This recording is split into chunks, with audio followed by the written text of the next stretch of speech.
Bonjour Nathalie Mercier-Perrin. Merci beaucoup de nous recevoir aujourd'hui à Paris, rue de Monceau, pour parler maritime, ou plutôt France maritime et économie bleue. Alors avant de rentrer dans le cœur du sujet, nous aimerions en savoir plus sur vous, car vous êtes la toute nouvelle présidente d'une institution qui est le Cluster Maritime Français. Vous succédez à Frédéric Moncani dans ses plus hautes fonctions. Pouvez-vous nous présenter votre parcours ? Bonjour, Nathalie Mercier-Perrin, élue depuis le 1er janvier présidente du Cluster Maritime Français, après 23 ans de travaux chez Naval Group, de mission chez Naval Group. Naval Group, c'est le fabricant français de navires militaires, sous-marins, bâtiments de surface, porte-avions.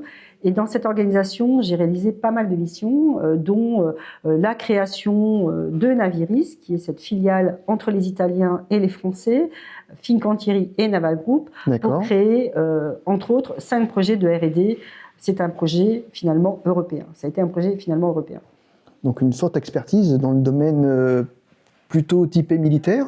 Et aujourd'hui, vous venez compléter avec le marine marchande et l'environnement général de la marine nationale ?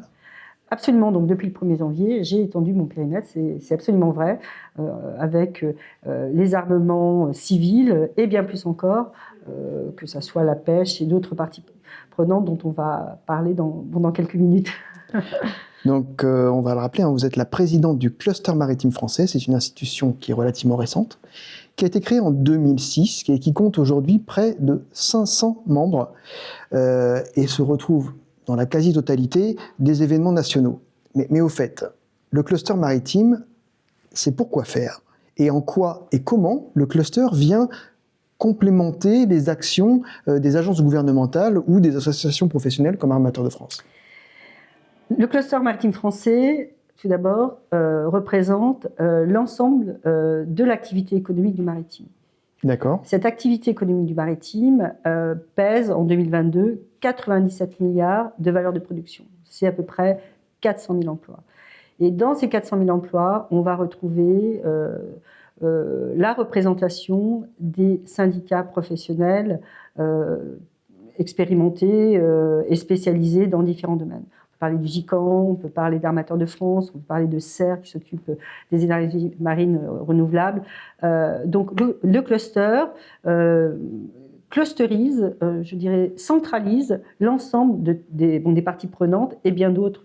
Je pense notamment à la pêche, au port et infrastructures portuaires, mais pas que, la cybersécurité, on parlera de ça tout à l'heure, mais on va avoir une infographie totale des acteurs de l'activité maritime. Et c'est très important pour pouvoir négocier, discuter, entraîner la France vers le chemin de la compétitivité sur les années qui arrivent. Et on discute, on négocie notamment avec les institutions françaises. Donc vous faites le lien entre les différentes branches maritimes, que ce soit la construction, l'exploitation, la production éolienne, et tout ça. Et puis vous allez peut-être porter la parole au niveau politique ? Oui. Donc, effectivement, d'abord quelques chiffres clés. Qu'est-ce que l'économie maritime ? Parce qu'on en parle depuis le début de cette interview. Donc, qu'est-ce qui compose l'économie maritime ? Donc, je vais prendre quelques minutes quand même pour redonner ces grands domaines. D'abord, on a tout ce qui touche le port de commerce et les infrastructures portuaires. C'est le début, finalement, d'une aventure quand on arrive en Hexagone ou dans les territoires ultramarins. Évidemment, on reçoit beaucoup de marchandises, on en parlera tout à l'heure. Donc, c'est, je dirais, quasiment le point zéro, en fait. D'accord. Ensuite, on a la partie industrie navale, celle qui va fabriquer, notamment, on parlait de Naval Group tout à l'heure, mais pas que, tous ces bateaux, avec une industrie qui se transforme actuellement, d'ailleurs, en termes de transition éco-énergétique. Cette industrie, par exemple, elle représente un chiffre d'affaires de 13 milliards d'euros, dont 55% à l'export. Donc, c'est quand même énorme.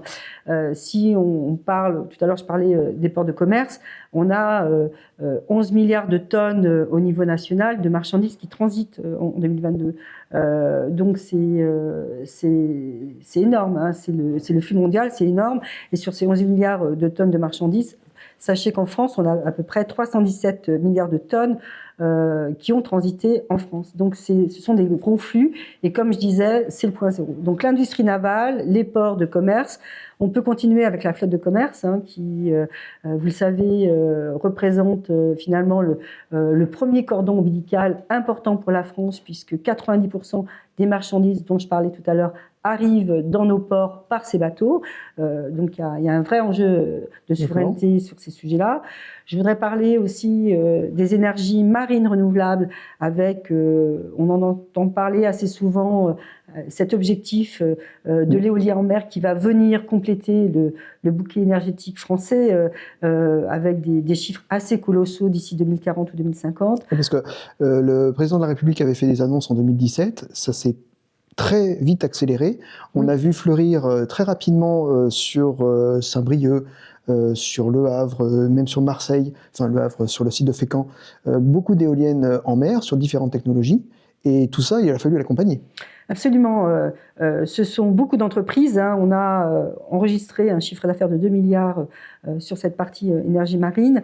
Et on rappelle les objectifs de 20 gigawatts de production d'éolien en mer qui devront être livrés entre 2030 et 40 en 2050. Donc, et ça, c'est 25% quand même. Si on parle juste de l'éolien en mer, oui, c'est quand même 25% du bouquet énergétique en 2040, en 2040.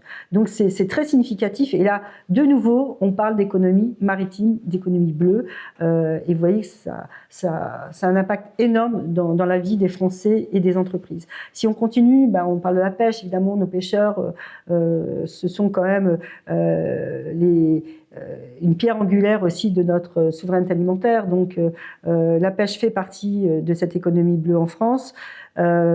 Sans parler de l'aquaculture, parce que l'aquaculture, il y a un très fort développement dans l'aquaculture qui est en train de s'opérer. Dans les prochaines années, on mangera à peu près 55% des poissons qui seront issus de l'aquaculture.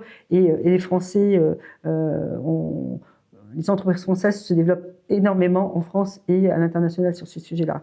Et si on continue, je voudrais aussi parler d'une autre question de souveraineté qui compose l'économie maritime qui est très forte, c'est les câbles sous-marins.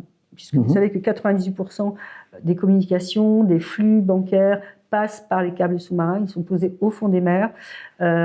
C'est une souveraineté très importante pour la France et pour chacun des pays, évidemment, de cette planète.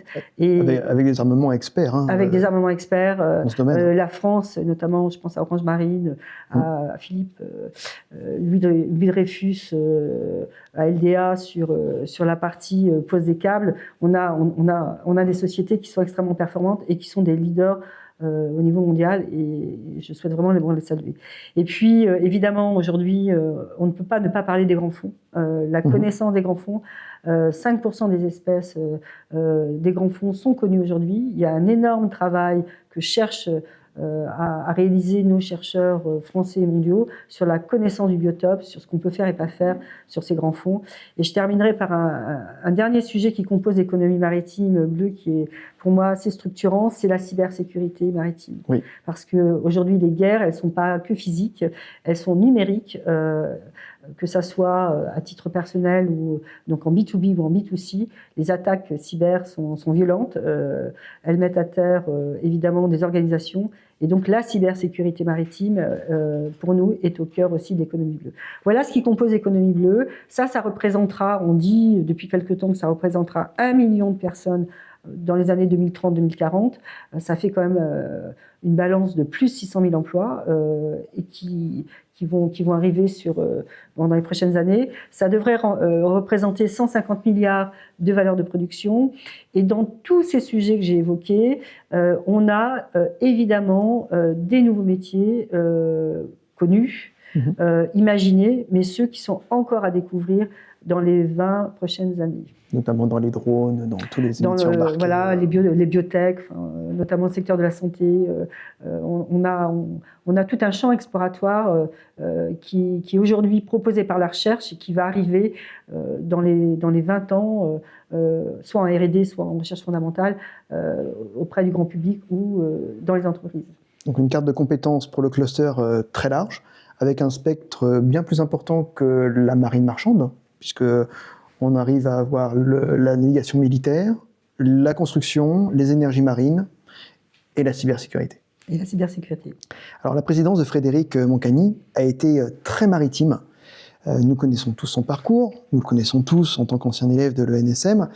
Son bilan est très apprécié de ses pairs et vous arrivez aujourd'hui avec un challenge très important, c'est réussir à prendre la suite tout en apportant votre patte.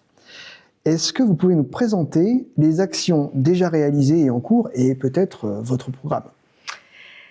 Tout d'abord, je voudrais saluer effectivement la création du cluster maritime français qui a été une idée lancée en 2005 par Francis Vallat. Et je voudrais vraiment saluer son audace parce qu'en 2005, c'est pas facile de proposer au monde économique la création d'un cluster. Et notre premier président fondateur a eu l'audace et il a mené sa barque. Donc, si je suis là aujourd'hui et si l'économie bleue est installée, il ne faut pas oublier le début de l'histoire et donc saluer évidemment la création du cluster. Frédéric a apporté une dimension incroyable, on le sait, une représentation et un cluster audible, reconnu de tous et de toutes les parties prenantes, qu'elles soient... Et proche des acteurs. Absolument, que ça soit des agents économiques et politiques. Et on a besoin de ça pour faire passer nos priorités, nos sujets, pour être audibles. Et Frédéric a été un président d'exception. D'ailleurs, ces deux présidents, moi j'ai souhaité qu'ils soient toujours actifs, alors, avec une autre forme d'action, mais au sein du cluster maritime français, puisque les défis sont colossaux, avec les chiffres que j'ai dit tout à l'heure. Notre représentation au niveau national, européen et international est aussi très demandée. Donc j'ai proposé aux deux présidents d'être actifs à mes côtés pour dupliquer notre action en cas de besoin. Et donc tous les deux ont accepté et j'en suis ravie. Ça, pour moi, c'est vraiment important sur la pérennité du cluster. C'est une action, on a une action sur des dizaines d'années et leur expérience est vraiment précieuse, évidemment. Alors, sur ma partie à moi, l'acte 3. L'acte 3, oui. L'acte 3, donc une femme qui arrive du monde de l'entreprise, une femme de projet, donc un autre parcours que celui de Francis et de Frédéric. J'ai très vite proposé lors de ma candidature plusieurs choses. D'abord, à la lecture des chiffres clés que je vous ai dit tout à l'heure, je trouve qu'il est important que le grand public se saisisse de la question de l'économie maritime et comprenne, avec ses propres mots, quel impact ça a sur sa vie privée. Évidemment, sur la vie des entreprises, ça c'est évident. Mais je crois qu'ils l'ont un petit peu compris pendant le Covid. Ils l'ont peut-être un peu compris pendant le Covid, vous avez raison. Quand les bateaux sont taqués et ne repartent pas ou bloqués en mer, c'est quand même compliqué. Et d'ailleurs, je veux vraiment saluer aussi nos marins et nos gens de mer qui, durant cette période-là, et toujours pour d'autres motifs ou d'autres raisons, font le job, sont en mer, et dans des conditions pas toujours faciles. Donc, mais ça a été leur choix et je veux les saluer parce que ça les motive tous les jours. Mais je pense qu'à terre, on doit aussi avoir un temps de reconnaissance pour nos gens de mer. Donc, une proposition qui est de faire en sorte que nos jeunes, entre autres, dans mon mandat, s'intéressent et s'embarquent réellement dans le maritime. Ça veut dire qu'on va réenchanter, ou moi je souhaite réenchanter finalement une forme de communication sur le maritime pour que nos jeunes qui sont, je dirais, au collège, entre autres, on puisse les aider à préparer Parcoursup un peu plus sereinement. Avec effectivement un peu plus de sérénité, en prenant en compte aussi leur désir de vie, ceux qui ont envie de faire des longues études, ceux qui n'ont pas envie de faire des longues études, ceux qui ont envie de défis techniques, ceux qui n'en ont pas envie, ceux qui veulent partir. Voilà, donc sur cette partie réenchanter le maritime, je dis assez souvent, finalement, nos jeunes, ou nous d'ailleurs, on regarde beaucoup des films, des séries de science-fiction entre 20 milieux sous les mers, Le Chant du Loup, Pirates des Caraïbes, Le Grand Bleu, pourquoi pas Ça reste une évasion et pas forcément un objectif de vie. Oui, et alors qu'en fait, ça peut être un objectif de vie. Complètement. Donc c'est juste décaler son regard et se dire que ce qu'on voit ou ce qu'on a aimé en série Netflix ou ailleurs, finalement on peut le vivre au quotidien et c'est pas si compliqué en fait. Voilà, donc ça c'est mon premier sujet, rendre le maritime accessible, audible pour tous, parce qu'on a besoin de nos jeunes pour rester compétitifs en fait. Je disais des grands chiffres tout à l'heure, si on veut continuer à vivre aussi économiquement, si on veut que la France reste à une place de choix, on a la possibilité effectivement d'avoir du travail et surtout de continuer à gagner des points de PIB, notamment à l'export. On a des métiers, des fonctions, je prends encore quelques minutes pour le dire, mais on a des métiers et des fonctions en mer et à terre, avec des professions aussi très libérales, je pense notamment à des professions d'avocats ou de juristes, mais très spécialisées dans le maritime, qui vont faire venir gagner des points de compétitivité, comme des métiers, je dirais, très, très particuliers, que ce soit l'écailleur, que ce soit le lamineur, que ce soit, je dirais, le docker. Voilà, c'est un champ très large. Je peux parler évidemment des soudeurs et des ingénieurs ou des chercheurs, mais il y a à peu près entre 900 et 1000 métiers en fait, dans l'économie maritime, avec des passerelles possibles entre des métiers qui sont à terre, réellement sur des industries terriennes ou sur des industries appelons mériennes en fait. Voilà. Ça, c'est mon premier sujet. Le deuxième sujet qui m'intéresse toujours dans ce fil conducteur, c'est la question des souverainetés, et pas de la souveraineté, des souverainetés. Alors, de quel ordre ? La souveraineté alimentaire. Oui.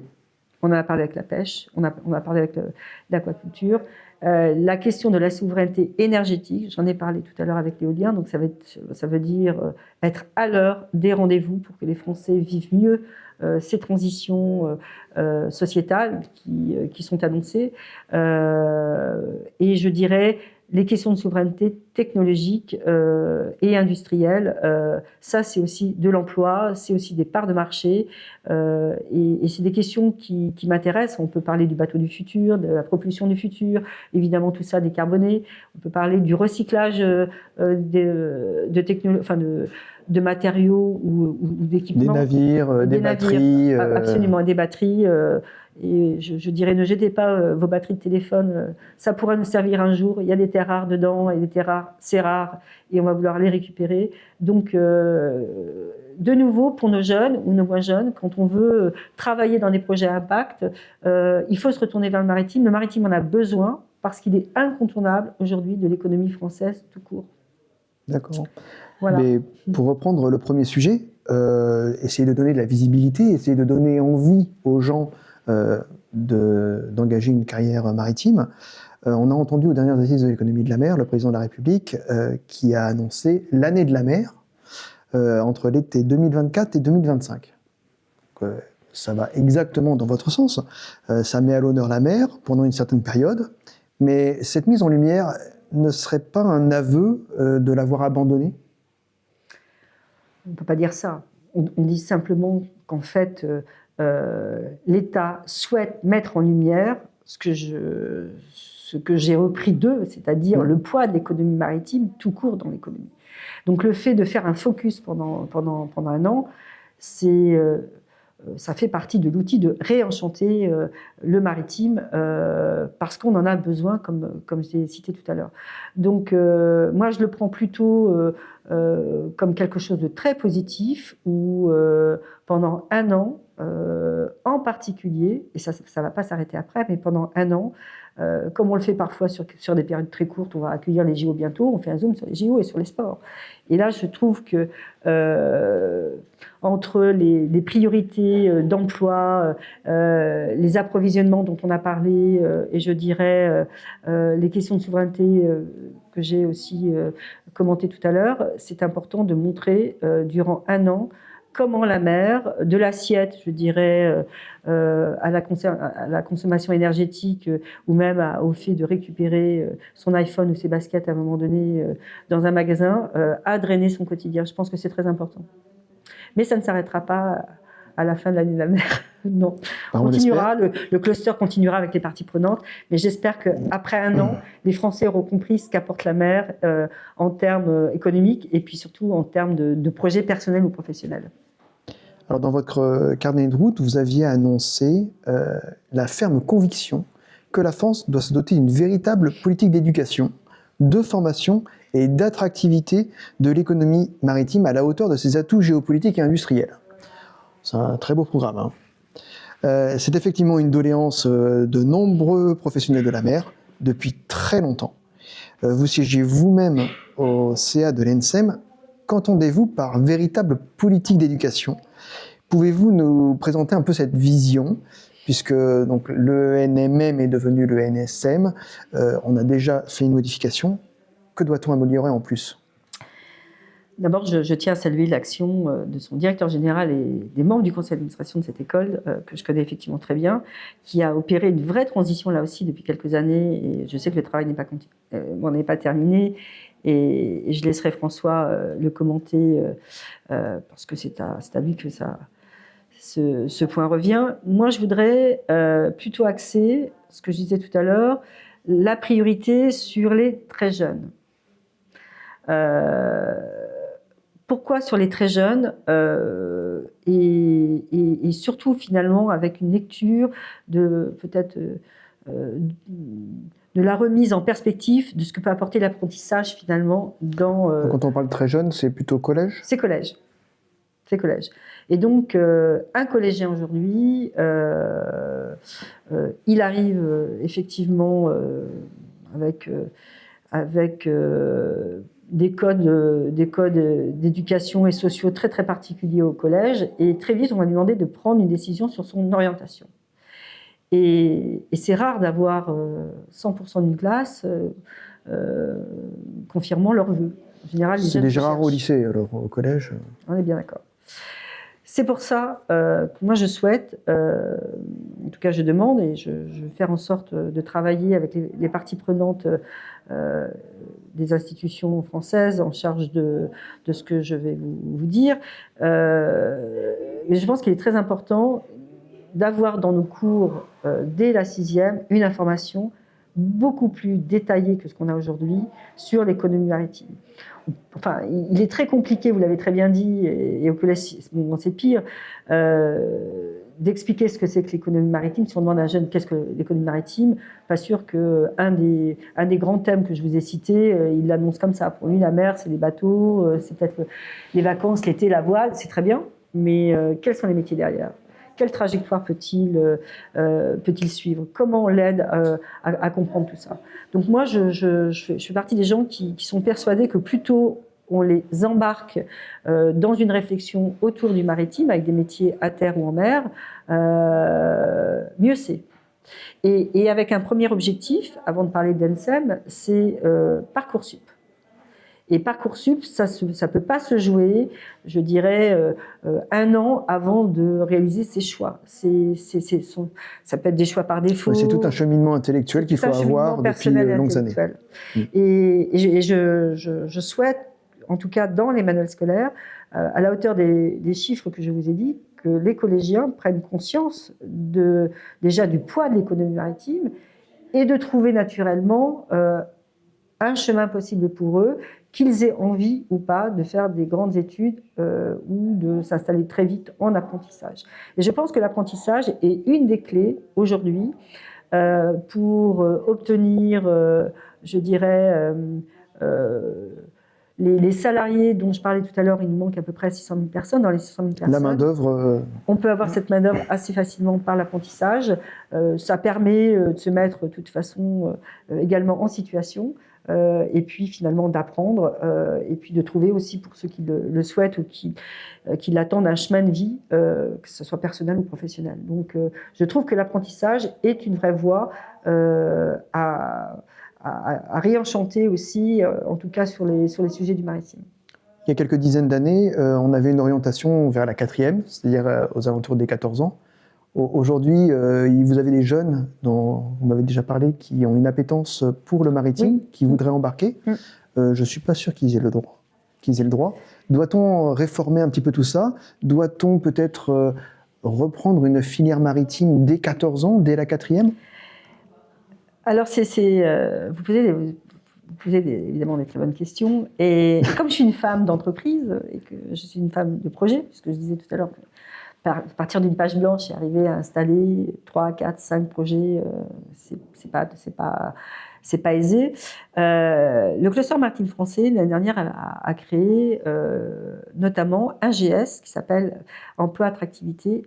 Et à mon arrivée en 2024... GS, c'est un groupe de synergie? Groupe Synergie. Donc c'est un petit groupe de travail avec des adhérents ou des parties prenantes externes du cluster pour réfléchir sur une question. On a quelques groupes Synergie donc au cluster. Il y en a sur la décarbonation, il y en a sur les grands fonds. Et donc il y a un groupe qui parle d'emploi et compétences. Et en début d'année 2024, j'ai fait rajouter formation. CGS, et ce GS en particulier, touche la question hexagone et ultramarin, parce qu'on n'a pas beaucoup parlé de nos amis ultramarins. Ils sont complètement dans le dispositif que j'ai évoqué depuis le début de notre conversation. Et donc, dans ce GS compétences, formation et attractivité, nous allons reprendre, et nous faisons de la cartographie, quel métier, quelles compétences, sur quel territoire nous faut-il d'ici 2030, 2040, à l'aune des chiffres que je vous ai dit tout à l'heure. Et là, effectivement, on adresse ou on pose la question de la réglementation, entre autres. Donc, évidemment, dès qu'on va trouver une question de réglementation clé, on va regarder ce que ça veut dire, comment faire bouger les lignes, et à ce moment-là, je sais que le chemin sera long, mais on fera bouger les lignes pour effectivement faire en sorte que les jeunes soient mis en situation d'une manière progressive, ayant finalement pour conséquence qu'à 18 ou 19 ans, à la fin de l'apprentissage quasiment, au moment où on rentre dans la vie active et qu'on est majeur, le rythme de travail, on le connaît, on ne le découvre pas dans sa globalité et dans sa totalité le premier jour de ses 18 ans parce que l'apprentissage est terminé. J'ai effectivement entendu dans certains métiers du maritime, mais peut-être que ça touche d'autres branches que le maritime, où effectivement les jeunes entre 17 et 18 sont sur un rythme de travail avant la fin de l'apprentissage qui n'est pas le même qu'après la fin de l'apprentissage. Et quelques mois après, effectivement, ils ne comprennent plus. Ils se découragent. Voilà, ils se découragent. Donc je pense que ça, c'est un petit peu comme d'autres sujets de la vie personnelle. Il faut apprendre à nos enfants, en fonction de l'âge, à intégrer des conditions ou des responsabilités qui sont différentes, parce que ça s'appelle la maturité et la préparation à. Donc je sais qu'il y a un petit travail, effectivement, de réglementation. On verra ça dans les prochaines. De réglementation et peut-être aussi de régionalisation, parce qu'effectivement, vous parliez des territoires ultramarins. Oui. Les besoins ne sont pas du tout les mêmes, oui. Avec des navires des fois beaucoup plus polyvalents, mais plus petits, avec des brevets et des certifications différentes. Donc un beau chemin à parcourir. Un beau chemin. Alors, pour peut-être clôturer sur cette question, je souhaite vraiment saluer les initiatives comme les lycées maritimes, évidemment qui font un travail de qualité, il faut continuer. Le cluster maritime français enfin aujourd'hui, le conseil d'administration souhaite plutôt avoir une cartographie de tout ce qui existe pour vérifier s'il ne manque pas certaines interfaces ou certaines chaînes, certains maillons de cette chaîne. Et donc l'idée, c'est de fédérer, ce qui est de toute façon la raison d'être du cluster, de fédérer, de mettre en lumière et de travailler sur ce qui ne va plus ou sur ce qui manque en fait. Très bien. Alors, on parle de fédérer. Le cluster maritime est aussi là pour porter la parole de la France maritime et donc fédérer ses membres autour des sujets qui les rassemblent en mettant le cap sur une croissance bleue, durable et responsable. Pouvez-vous nous présenter ces projets à venir et les challenges qui sont désormais les vôtres? Et surtout, avez-vous des priorités personnelles dans la hiérarchisation de ces problématiques? Ma priorité personnelle, je viens de, enfin, je vous l'ai dit, on l'a bien développé. Voilà, on l'a bien développé, c'est être à l'heure des rendez-vous 2030-2040. Donc le cluster maritime français, avec ma présidence, on est en train de travailler sur un plan stratégique. Donc donc une vision à 10 ans. À 10 ans, d'accord. À 10 ans, et cette vision, sa finalité, c'est d'être au rendez-vous de l'économie maritime tout court, en intégrant évidemment certains paramètres. Donc on a parlé de l'enjeu énergétique, on a parlé de la question de la décarbonation. Décarbonation, on a 2030 et 2050 en échéance. Absolument, absolument. Donc accompagner toute la filière, toutes les filières à réaliser ces transitions, que ce soit industrielle, hein, que ce soit au niveau du port, au niveau de l'usine ou au niveau du bateau. Donc, mon objectif, c'est effectivement d'accompagner ces grandes décisions sociétales qui ont été prises, hein, qui sont aujourd'hui au cœur des mandats politiques aussi, mais en tout cas qui sont demandées par la société dans son ensemble. Et donc, c'est d'opérer ces transitions. Et j'ai trouvé que c'était intéressant de reprendre un peu le modèle de l'entreprise, c'est-à-dire d'avoir un cap sur 10 ans avec des jalons et donc d'installer à la fois cette vision et la réalisation de ces grands objectifs. Donc tout ce qui touche la décarbonation des mobilités, de toute façon, et des sites industriels. Je dirais se poser la question, parce que c'est un peu concomitant et je pense qu'on aura évolué dans les 4-5 ans qui arrivent, c'est la question de l'Interland, puisque finalement j'ai parlé du port au tout début de mon interview en disant le port c'est le point zéro, mais en fait le point final c'est quand même le dernier kilomètre du consommateur. Et qu'est-ce qui s'est passé entre un port... Le dernier kilomètre et puis également arriver à interconnecter. Complètement. Hein, donc on a quand même le port de Sète qui est un très bel exemple. Oui. Cherbourg commence à prendre le pas. Donc il y a Strasbourg va le faire, absolument, ouais. Et puis Aropa évidemment. Donc la question, si on veut vraiment décarboner la France, et je ne parle pas que sur la partie transport maritime, là c'est une vision vraiment nationale, il faut travailler tout le schéma. Une belle vision d'ensemble. Avec le fluvial et puis effectivement ensuite avec les derniers transports qui sont soit le ferroviaire, le routier, évidemment pour aller au plus près des consommateurs d'une manière décarbonée. Donc là aussi, le fluvial et le maritime, vous voyez, font partie de cette économie dont je parlais tout à l'heure, qui est complètement indissociable finalement de la vie des Français. Donc ça, dans les grands projets que vous me demandiez, il y a la question de la transition écologique, il y a la question, je dirais plus largement, des questions... Enfin, tout ce qui va toucher la sécurité. Donc, dans la sécurité, on va y mettre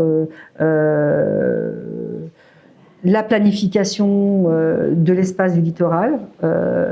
Vous doutez bien qu'en 2040, on se projette en 2040, on a de l'éolien, on a je dirais de la plaisance, on a du transport maritime, on a de la pêche, donc ça veut dire que on doit aussi, il va y avoir des nouveaux métiers sur le pilotage finalement, sur la modélisation de l'usage du côtier, et ça veut dire qu'il va falloir aussi réglementer et sécuriser. Donc je pense que plus tôt on prend en compte ça, mieux on le vivra tous et on embarquera de nouveau la société vers cette trajectoire, sa compréhension et ses nouveaux métiers.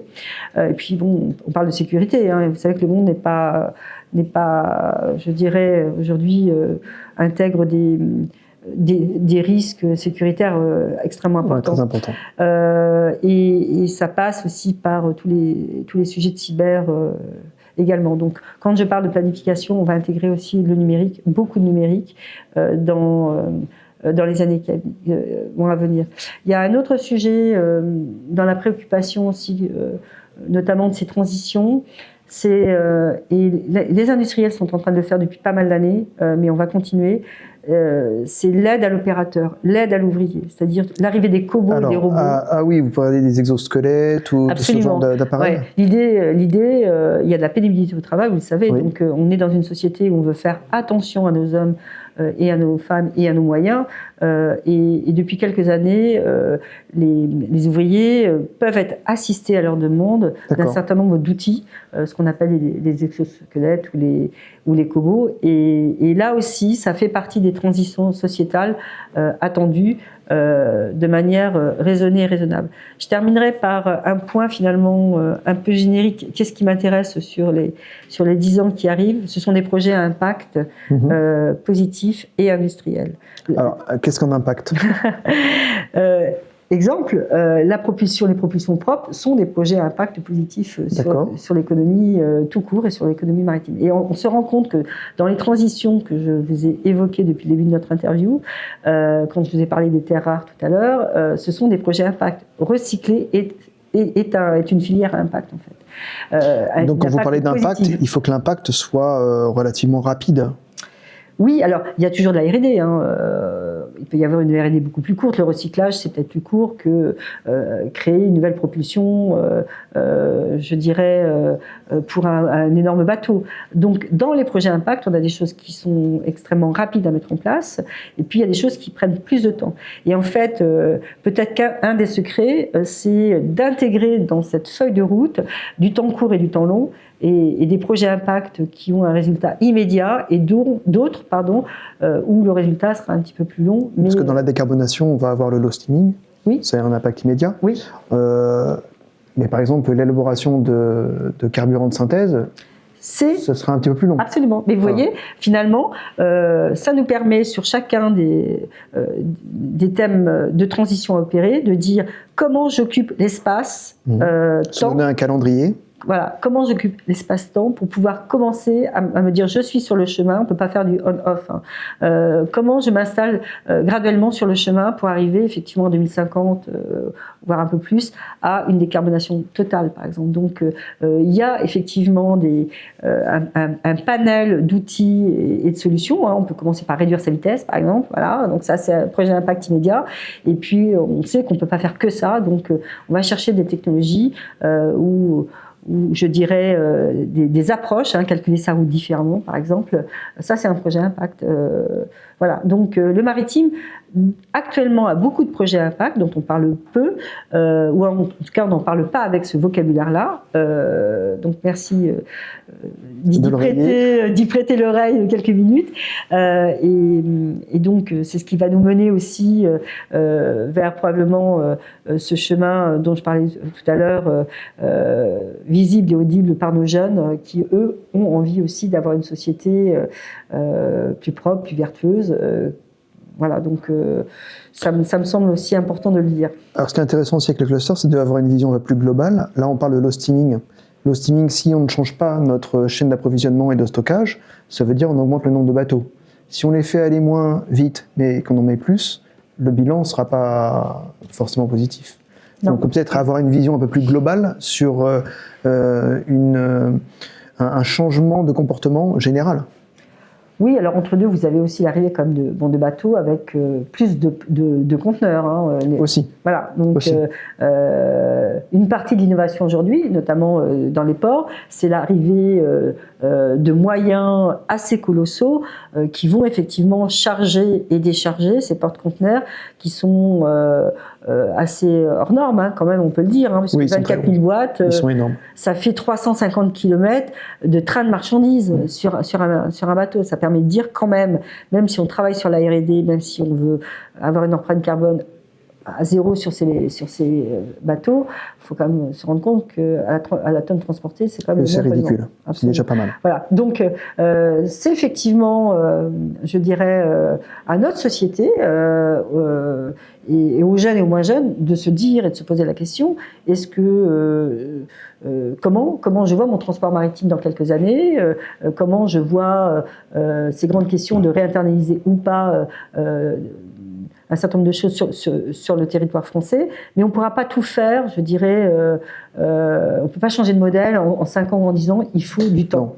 Il faut du temps et encore faut-il pouvoir le faire, ce qui posera d'autres questions. A-t-on les moyens de le faire? A-t-on les moyens de produire, je dirais, ou d'avoir les matériaux les plus précieux pour pouvoir se dégager de toutes ces souverainetés dont on parle? Et ne pas oublier que utiliser le maritime, c'est déjà faire un pas vers la décarbonation. Complètement. Même si elle est carbonée. C'est le moins polluant, je le redis, c'est c'est le meilleur compromis aujourd'hui en transport tout court. Oui. Alors, le cluster maritime fait un petit point annuel aux Assises de l'économie de la mer. On se donne rendez-vous au mois de novembre, les 19 et 20 novembre prochains à Bordeaux. Souhaitez-vous assurer une continuité ou avez-vous déjà des surprises à nous annoncer? Non, ce sera une conduite. Enfin, c'est un événement d'exception. Oui. Qui est attendu par toute la communauté. Unique. Unique, qui marche vraiment très très bien. Donc non, on ne va pas changer une formule qui gagne. J'espère y voir plus de jeunes, ça c'est sûr. Mais non, alors pas de scoop. On vous attend à Bordeaux, évidemment. On y sera. Ça sera un temps fort comme chaque année. J'ai beaucoup parlé de transition. On a quand même beaucoup parlé de temps long, de temps court, de sujets qui sont impactants pour notre société. On les retrouvera évidemment aux assises, mais je laisserai surtout le groupe Ouest France vous faire les annonces voilà, du programme et des intervenants. Très bien. On a hâte de découvrir tout ça. Merci. Merci beaucoup de nous avoir reçus aujourd'hui, Aude Monceau. Et à très bientôt. À bientôt. Merci. Au revoir.